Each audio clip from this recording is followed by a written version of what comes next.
अस्सलाम वालेकुम रहमतुल्लाह। मैं शम्स कासमी और आप देख रहे हैं मिल्लत टाइम्स। बिहार की सियासत में रोज़ाना कुछ न कुछ नया डेवलपमेंट हो रहा है और आज एक और नया डेवलपमेंट होने जा रहा है। और डेवलपमेंट आज 3 बजे पटना में इस प्रेस कॉन्फ्रेंस के जरिए उसका ऐलान होगा कि ऑल इंडिया मजलिस इत्तेहादुल मुस्लिमीन अपने अलायंस को और ज़्यादा बढ़ाने जा रही है। और अब ऑल इंडिया मजलिस इत्तेहादुल मुस्लिमीन का अलायंस बहुजन समाजवादी पार्टी और राष्ट्रीय लोक समता पार्टी से भी होने जा रहा है। ऑल इंडिया मजलिस इत्तेहादुल मुस्लिमीन पर अक्सर इल्ज़ाम लगता रहा है कि वो अकेले इलेक्शन लड़ती है, किसी के साथ वो पार्टी अलायंस नहीं करती है, वोट काटने का काम करती है। इसी वजह से बिहार चुनाव के पेश नज़र पिछले दिनों ही जनता दल सामाजिक डेमोक्रेटिक पार्टी से एक अलायंस किया था असदुद्दीन ओवैसी ने, जिसका पटना में उन्होंने प्रेस कॉन्फ्रेंस करके ऐलान किया। और अब एक और बड़ी खबर ये आ रही है कि ऑल इंडिया मजलिस इत्तेहादुल मुस्लिमीन का अलायंस बहुजन समाजवादी पार्टी यानी बीएसपी और राष्ट्रीय लोक समता पार्टी के साथ होने जा रहा है। आज पटना में मोरिया होटल में 3 बजे प्रेस कॉन्फ्रेंस के जरिए इसका ऐलान होगा। उस प्रेस कॉन्फ्रेंस में असदुद्दीन ओवैसी मौजूद रहेंगे, राष्ट्रीय लोक समता पार्टी के सरबराह उपेंद्र कुशवाहा मौजूद रहेंगे। इसके अलावा Janata Dal United democratic party के सरबराह भी मौजूद रहेंगे। इसके अलावा बीएसपी के कई सारे लीडर्स वहाँ मौजूद रहेंगे। तो एक बड़ी प्रेस कॉन्फ्रेंस होने जा रही है, एक बड़ा डेवलपमेंट बिहार में होने जा रहा है। और इसी वजह से इस खबर को बहुत ज़्यादा अहमियत दी जा रही है कि इतना बड़ा इनकलाब इस पार्टी में अब आने जा रहा है।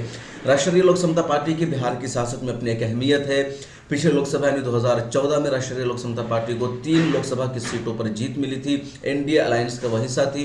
2019 आते आते एनडीए के साथ उनका अलायंस टूट गया था, महागठबंधन का हिस्सा थी। लेकिन बिहार की 40 लोकसभा सीटों में सिर्फ एक सीट पर महागठबंधन को जीत मिली थी, यानी किशनगंज की कांग्रेस को। इसके अलावा 39 पर पूरे गठबंधन को ही शिकस्त का सामना करना पड़ा था। अब इस इलेक्शन में बिहार चुनाव में गठबंधन से तेजस्वी यादव ने उपेंद्र कुशवाहा को निकाल दिया। अब वो तलाश कर रहे थे किसी मुतबादिल का कि हम किसके साथ जाए। पहले उन्होंने मन बनाया था पप्पू यादव के अलायंस में शामिल होने के लिए। पप्पू यादव के साथ एसडीपीआई और कई सारी पार्टियां हैं, भीम आर्मी भी उनके साथ मौजूद है। अब उन्होंने असदुद्दीन ओवैसी के साथ अलायंस करने का मनसूबा बनाया है और 3 बजे वो प्रेस कॉन्फ्रेंस करने जा रहे हैं। मीडिया रिपोर्टर्स को, एहलकारों को लोक समता पार्टी की तरफ से ये दावतनामा भी जारी किया गया, आप देख सकते हैं स्क्रीन पर। तो इस तरह का उन्होंने लेटर जारी किया है। और जो सूत्रों से जानकारी मिली है, एक पहले भी एक पोस्टर काफ़ी दिनों से सोशल मीडिया पर वायरल हो रहा है, जिसमें दिखाया जा रहा है ऑल इंडिया मजलिस इत्तेहादुल मुस्लिमीन की तरफ से शेयर किया जा रहा है कि बीएसपी, आरएलएसपी और इस तरह की पार्टियों के साथ ऑल इंडिया मजलिस इत्तेहादुल मुस्लिमीन का अलायंस होने जा रहा है। लेकिन उसकी तस्दीक नहीं की जा सकती थी क्योंकि उसको असदुद्दीन ओवैसी साहब ने अपने ऑफिशियल पेज से शेयर नहीं किया था, ना एमआईएम के ऑफिशियल पेज से वो शेयर हुआ था, न अख्तरुल ईमान साहब ने शेयर किया था। लेकिन ऐसा अंदाज़ा लग रहा था कि यही लोग दूसरे लोगों के जरिए शेयर करवा रहे थे ताकि लोगों का ओपिनियन पता चले, उनका रिएक्शन पता चले कि कौन क्या कह रहे हैं, किसकी क्या राय है। और अब बाज़ाब्ता इसका ऐलान आज पटना के मोरिया होटल में होने जा रहा है।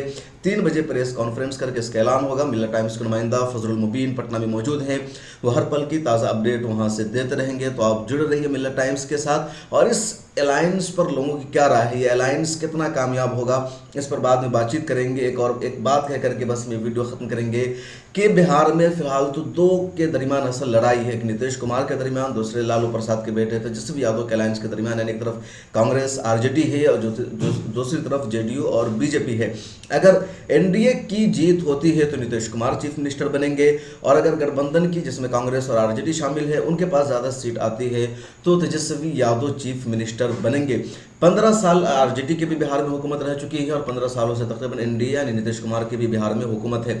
अब इन लोगों का ये जो असदुद्दीन ओवैसी का अलायंस है, इसके अलावा पप्पू यादव का अलायंस है, इन लोगों का नारा यह है कि 15-15 साल दोनों को बिहार की आवाम देख चुकी है। अब इस मरतबा तीसरी पार्टी को मौका दिया जाए, तीसरे को मौका दिया जाए।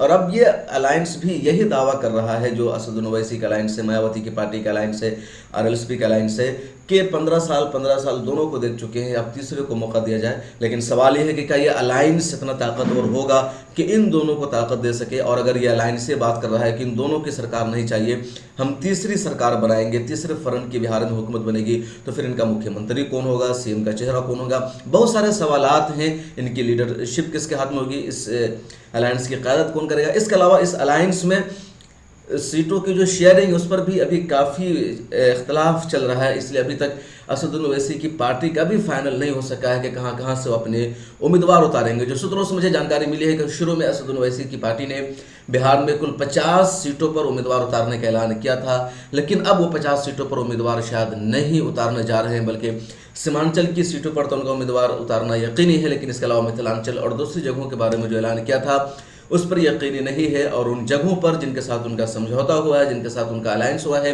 वो लोग दावेदारी कर रहे हैं। तो क्या कुल नतीजा होगा आज शाम को पता चल जाएगा। इसके अलावा आज शाम में यानी प्रेस कॉन्फ्रेंस होने के बाद असदुद्दीन ओवैसी की पार्टी और उसके अलावा जिनके साथ उनका अलायंस है उनकी पार्टी के उम्मीदवारों की लिस्ट भी सामने आ जाएगी। इस बीच जेडीयू, आरजेडी और दीगर पार्टियों के उम्मीदवारों की लिस्ट सामने आ गई है। ताज़ा अपडेट ये है कि आज जनता दल यूनाइटेड ने अपने सभी 122 उम्मीदवारों की फहरिस्त जारी कर दी, जिसमें उन्होंने 11 मुसलमानों को भी उम्मीदवार बनाया है। आरजेडी ने अभी तक बहुत कम उम्मीदवारों की लिस्ट जारी की है, शायद 40 से 50, उसमें से सिर्फ 3 मुस्लिम उम्मीदवारों का नाम शामिल है। कांग्रेस ने 41 उम्मीदवारों का नाम शाया किया है, जारी किया है, उसमें अभी तक एक भी मुसलमान शामिल नहीं है। तो जो भी अपडेट है वो हम आपको बताते रहेंगे। आप जुड़े रहिए मिल्लत टाइम्स के साथ।